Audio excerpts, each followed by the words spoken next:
President Trump waiting a full 48 hours before condemning neo-Nazis and white supremacists for the deadly violence on Saturday in Charlottesville, Virginia. I want to bring in now Joseph Pinion. He's the outreach chair for the New York State Young Republicans. CNN political commentators Nina Turner and Van Jones, and syndicated talk radio host John Fredericks, former co-chair for the Trump campaign in Virginia. Good evening to all of you. Let's have an honest and great conversation. I'm so happy that all of you are on this evening. The president's apprehension, Van Jones, to finally call out white supremacists and neo-Nazis by name have a lot of us questioning his motives and, frankly, whether or not he is racist. Some people are asking, why did it take the president so long to say what any decent person would say about these vile groups in half a second? Well, he has some deep conflict, and I don't know if it's a moral conflict, and he maybe agrees with these people. If it's a political conflict, he feels like he has to, this part of his base, he wants their support. He doesn't want to let them down. There's some deep conflict in him about this that is not present when he's going after you, Don, or anybody else. And so it's worrying. But I think the one thing that I want to say very clearly, and I don't think we've said this enough, he is the father of a Jewish daughter. His daughter is Jewish. His son-in-law is Jewish.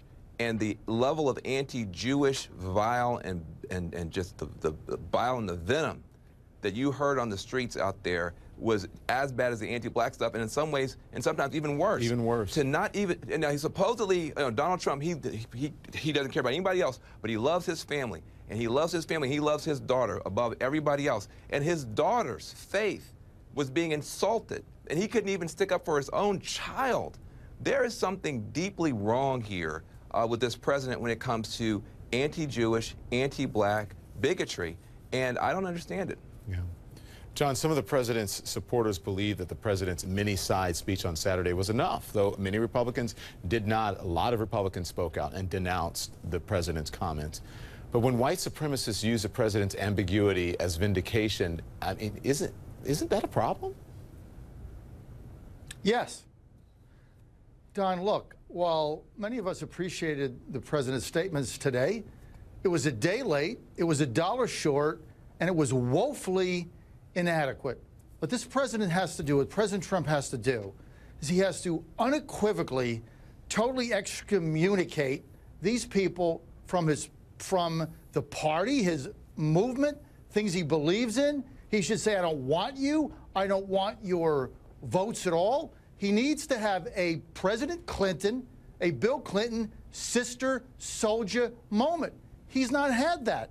If you go back to the early 60s, where the conservative movement was first gaining steam, Barry Goldwater and Bill Buckley made a strategic decision to completely excommunicate the John Birch Society because they thought they were nuts and they were conspiracy theorists and that they would tarnish the conservative movement in the country. They got together, they did that.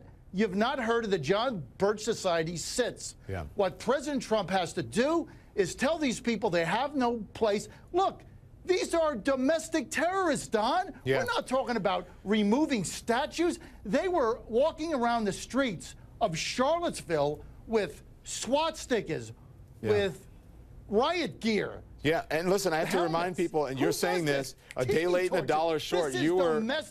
This is domestic violence, Don. You got to call it out for what it is, and you have to say these people have no place in this movement. John, and I appreciate your honesty, and I just want to, and the only reason I stopped you there is because just for the sake of time, and I want to get other people, and I have to remind people that you were the co-chair of his Virginia campaign, and which is, and you have been a staunch Trump supporter, but on this one, you say he's a day late and $1 short. So I appreciate you being honest, but Nina, I think he had you until the sister soldier moment. I don't want to. Oh yeah, I don't want to get sidetracked and talk about all of that. But what are your thoughts? Because I know you want to get in. Yeah, no, you read me right on the Sister Soldier, but we'll say that for another show because there's absolutely no comparison to Sister Soldier and President Clinton and what's going on in this country right now. I do applaud you, Don, for going back down memory lane because it's very easy for us, and people should have righteous indignation about what happened. And by the way, Nina, thank you for saying that. And I just, because you know how people are reacting on social media, the only reason it was that short, and if you feel like I glossed over slavery or whatever, it's only for time purposes. I was trying to show people, give people a short history lesson. You can't do it all with even in a matter of 2 hours on this show. So I'm sorry for cutting you off. No, you can't imagine. Yeah. No, and listen, maybe we do a whole series, but Right. it is important to know from whence we came, as James Baldwin once said, so that we'll know where we have to go. Listen, what happened in Virginia is despicable and despicable in every single way, and every American of good consciousness should understand this. You know, lynching took place in this country, you know, in the late 1800s all the way to the late 1960s. So this is not a lifetime ago. You know, I can hear Nina Simone singing Mississippi Goddamn right now, and I can hear her also singing Strange Fruit right now. People need to understand that there's real flesh and blood, there's real trauma behind what happened in Charlottesville, in Virginia, for African American folks, for our Jewish sisters and brothers, and that we cannot tolerate it. And we need the president, not just in his words today, because his words today were better than he said 48 hours ago, but he still has a real opportunity to push policy. You know, Don, he took an oath to protect this country from all enemies, foreign and domestic. Yeah. And domestic terrorism, white supremacy is real, it is painful, it is in the consciousness and the DNA of this country, and we collectively have to do something about it, starting with the President of the United States of America. So, Joseph, you have been sitting here very patiently as a Republican, a young Republican. What message is the president sending to the country on race when it takes the president multiple attempts to speak out against neo-Nazis and white supremacists, and he still doesn't get it right? He bragged about the economy first. He took a black CEO on Twitter this morning. What kind of message does that send? I think realistically, when you listen to the president, I think I told one of your producers earlier that someone who habitually speaks in the language of overspeak, someone who is chronically exaggerating in his language. And so I think, again, when you contrast that with the type of comments that were made on this past weekend, and saying, why is it that this president, who is rarely circumspect, all of a sudden, when it comes to issues pertaining to people of color in this country, suddenly cannot articulate a coherent statement that condemns evil by its name? I think that, again, when you find yourself, you know, with an issue where, you know, Senator Orrin Hatch and Elizabeth Warren are in lockstep, and you are not with them, you're probably on the wrong side of history. And so I think it's unfortunate that we find ourselves in this situation where something as clear as an individual who drove hundreds and thousands of miles to maim and kill people in the name of an ideology that 400,000 Americans died trying to condemn, to push out. I think that's a difficult thing. I don't want to put you on the spot, but as a conservative, you support the president.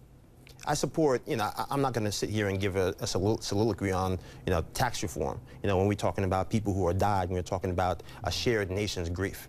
So I think, again, that we have to understand there is a difference in this nation between, you know, having a sense of accountability, having a sense of purpose, and also being able to, you know, say when people are wrong. Okay, but my question is for Republicans, is when is enough enough? Is this a bridge too far for you? Well, I think, again, there's the bridge too far on the issue of race, I think, was passed a long time ago. I think for many people of color, whether you're a conservative or not, that issue came with, you know, the Central Park Five. I think that issue came when, you know, for myself, you know, listening to a president, you know, on a victory tour, talking about, you know, thanking the many, many black people that voted for him, and even more so the black people who stayed home and didn't vote. You know, and I say that as someone who, you know, I'm Joseph Pinion III. You know, my father was born in this country, his father was born in this country, and his father before him was born in this country. And I'm the first person born with all my rights in this nation. You know, I'm not a 50-year-old, I'm not a 40-year-old, I'm a early 30 millennial. And the birtherism too?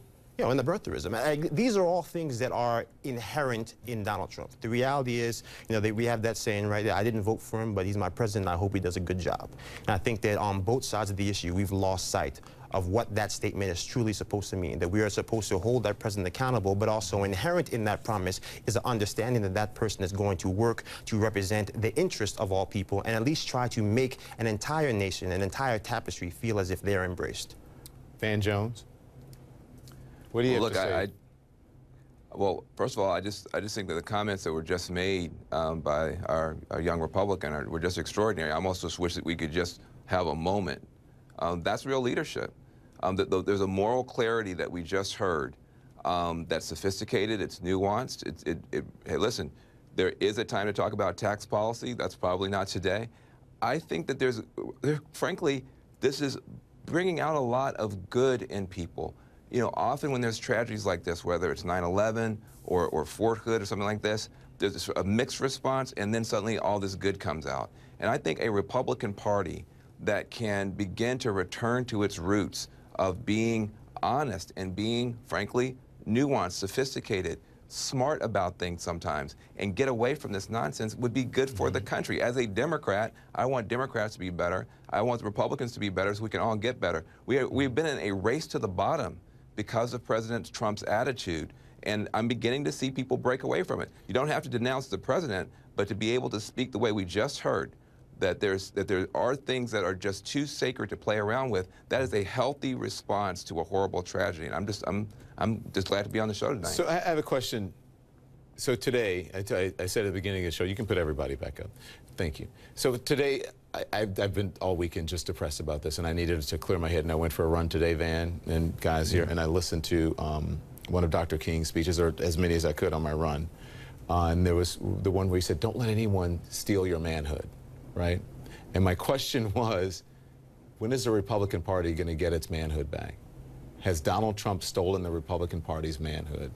Is this the party of Trump now? Has the Republican Party gotten away from its core values? And that's the reason why I asked Mr. Pinion, when is enough enough? And I'm going to ask John Fredericks on the other side of the break, when is enough enough as well? And we're also going to talk about the people around the president, like his chief strategist, Steve Bannon, like Stephen Miller, like others who may be advising this president to say something like, on many sides. Protests outside of Trump Tower in New York. We'll be right back.